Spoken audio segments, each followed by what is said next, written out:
Halo, di sini dengan aku Mason Ardita dan teman aku Imelda Diva Amanda.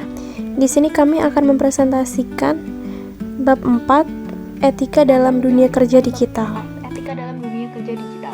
Etika kerja di dunia digital menjadi sangat penting untuk memastikan bahwa kita dapat menjalankan kesibukan kita di dunia maya dengan cara yang bertanggung jawab dan menghormati hak-hak orang lain.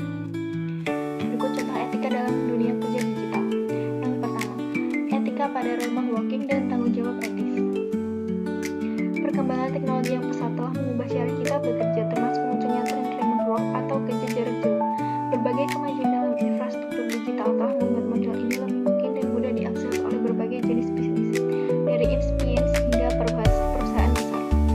Manfaat kerja remote working yang pertama adalah fleksibilitas. Karyawan dapat menyesuaikan jam kerja dan tempat kerja sesuai kebutuhan pribadi dan profesional.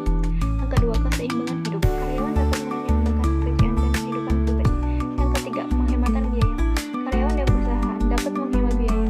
Karyawan bisa menghemat biaya transportasi dan makan siang, sedangkan perusahaan bisa mengurangi biaya sewa kantor, listrik, dan perawatan. Etika pada remote work. Etika sangat penting dalam kerja remote karena dapat menciptakan lingkungan kerja yang sehat dan produktif, serta membantu menjaga hubungan dengan rekan kerja.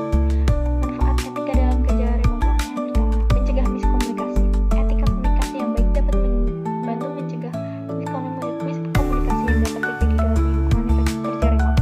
Yang kedua, menjaga hubungan dengan rekan kerja. Etika dapat membantu menjaga hubungan yang baik dengan rekan kerja.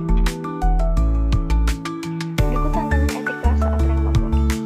Komunikasi dan kolaborasi. Kurangnya interaksi tatap muka dapat membuat sulit berkomunikasi dan berkolaborasi. Yang kedua, keamanan data dan privasi. Keamanan data dan privasi menjadi tantangan dalam remote working. Yang ketiga, pengawasan yang sulit. Sulit untuk memantau kinerja dan perilaku karyawan secara langsung yang dapat memicu kecurigaan atau ketidakpercayaan. Yang keempat, tanggung jawab terhadap kesehatan mental. Sulit untuk mendeteksi dan mendukung kesehatan mental rekan kerja yang mungkin mengalami stres atau kecemasan. Berikut adalah tips-tips untuk menjaga etika dalam kerja remote. Antaranya, yang pertama, pastikan Anda mudah dihubungi melalui telepon atau chat, baik dengan bos ataupun rekan kerja. Yang kedua, gunakan aplikasi komunikasi yang sesuai dengan cara kerja tim dan perusahaan. Yang ketiga, terapkan budaya kejujuran. Yang keempat, laporkan kemajuan pekerjaan secara berkala. Yang kelima, jangan mengganggu rekan kerja pada waktu pribadi mereka. Berikut contoh juga etika dunia digital. Pemantauan karyawan, etika dan batasan. Pemantauan karyawan di era digital harus dilakukan dengan mematuhi prinsip-prinsip etika dan batasan yang jelas. Dengan cara ini, perusahaan dapat menciptakan lingkungan kerja yang produktif dan saling menghormati, sambil menjaga kepercayaan dan kesejahteraan karyawan. Etika dan batasan pemantauan karyawan diantaranya. Yang pertama, transparansi dalam pemantauan. Perusahaan menginformasikan kepada karyawan bahwa mereka akan menggunakan perangkat lunak untuk memantau produktivitas kerja mereka. Yang kedua, penghormatan terhadap privasi. Pemantauan hanya dilakukan pada perangkat dan akun yang disediakan oleh perusahaan, bukan pada perangkat pribadi karyawan.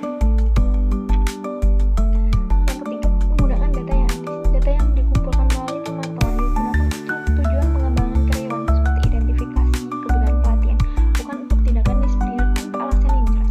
Yang keempat, keadilan dalam pemantauan. Semua karyawan tanpa memandang posisi atau senioritas dipantau dengan cara yang sama. Kebijakan pemantauan diterapkan secara konsisten. Umpan balik terhadap karyawan. Setelah pemantauan dilakukan, perusahaan memberikan umpan balik kepada karyawan tentang kinerja mereka berdasarkan data yang dikumpulkan, serta mendiskusikan langkah-langkah untuk peningkatan berikutnya. Yang keenam, batasan waktu dan ruang. Pemantauan dilakukan selama jam kerja saja. Karyawan tidak dipantau di luar jam kerja atau saat menggunakan waktu istirahat. Yang ketujuh, kepatuhan hukum. Perusahaan memastikan bahwa semua praktik pemantauan mematuhi undang-undang yang berlaku, seperti Undang-Undang Perlindungan Data dan Privasi, untuk melindungi dan menginformasikan karyawan tentang hak-hak mereka. Berikut kebijakan penggunaan perangkat dan sistem informasi. Kebijakan penggunaan perangkat dan sistem informasi yang jelas dan komprehensif sangat penting untuk menjaga keamanan informasi di tempat kerja. Dengan menerapkan langkah-langkah berikut, perusahaan dapat melindungi data sensitif dan menciptakan lingkungan kerja yang aman. Poin penting kebijakan menggunakan perangkat dan sistem informasi. Yang pertama, akses terbatas. Hanya karyawan yang berwenang yang boleh mengakses sistem dan data sensitif. Akses harus diberikan berdasarkan kebutuhan pekerjaan. Contohnya, menggunakan kontrol akses berbasis peran untuk memastikan hanya orang yang berwenang yang dapat mengakses informasi tertentu. Kedua, penggunaan perangkat perusahaan. Karyawan diharapkan menggunakan perangkat yang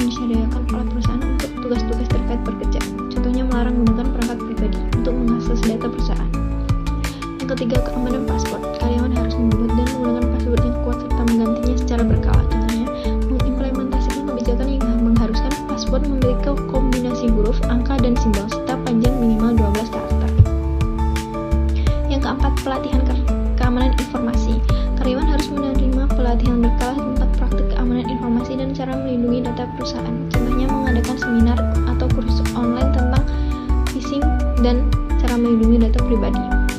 Yang kelima, kebijakan penggunaan internet dan email. Karyawan harus mengikuti pedoman tertentu saat menggunakan internet dan email untuk menghindari resiko keamanan. Contohnya melarang penggunaan perangkat lunak dari sumber yang tidak dikenal.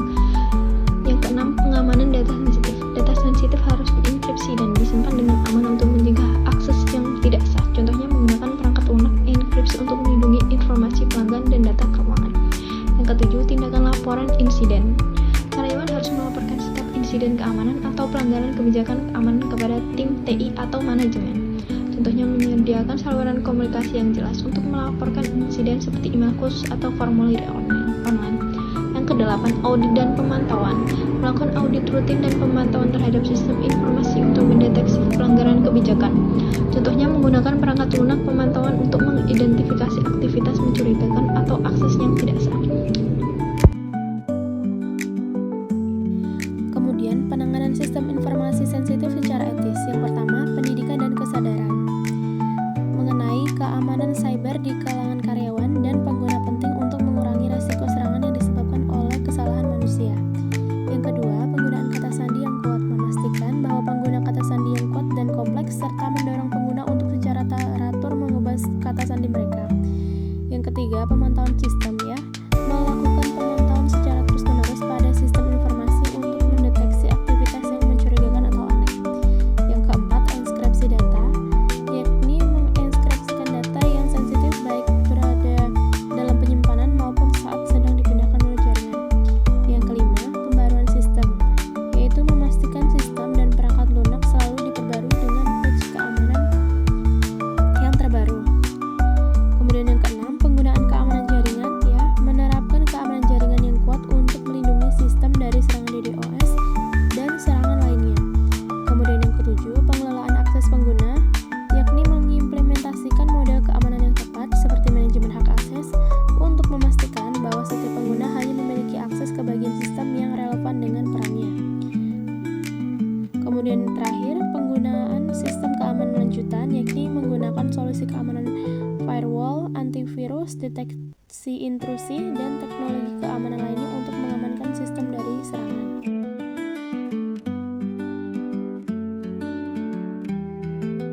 Selanjutnya, gig ekonomi dan teknologi terdapat dua bagian, yakni hak pekerja di platform digital dan transparansi dalam kontrak kerja berbasis aplikasi.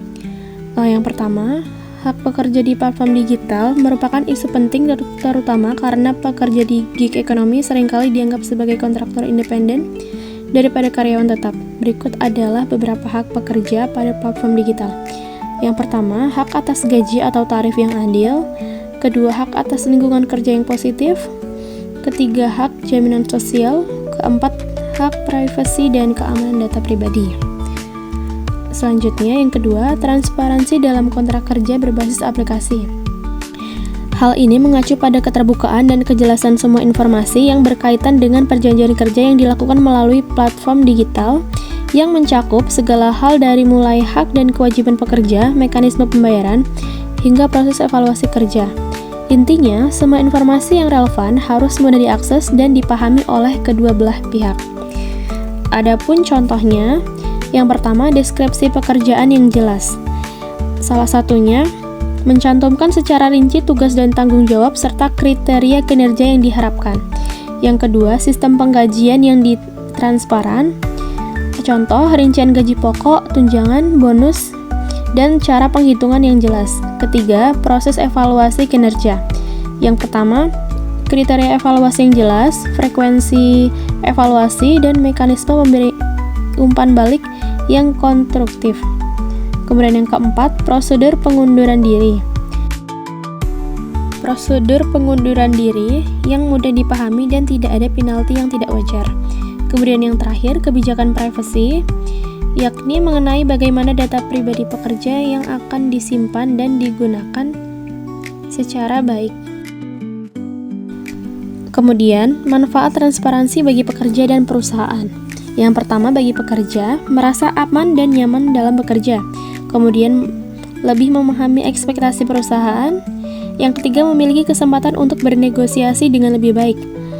Adapun keuntungan bagi perusahaan, meningkatkan produktivitas kerja, membangun reputasi yang baik, serta mengurangi resiko terjadinya sengketa. Oke, sekian dari kelompok 3 dari aku Maisun Ardita dan teman aku Imelda Diva Amanda. Cukup sekian, terima kasih.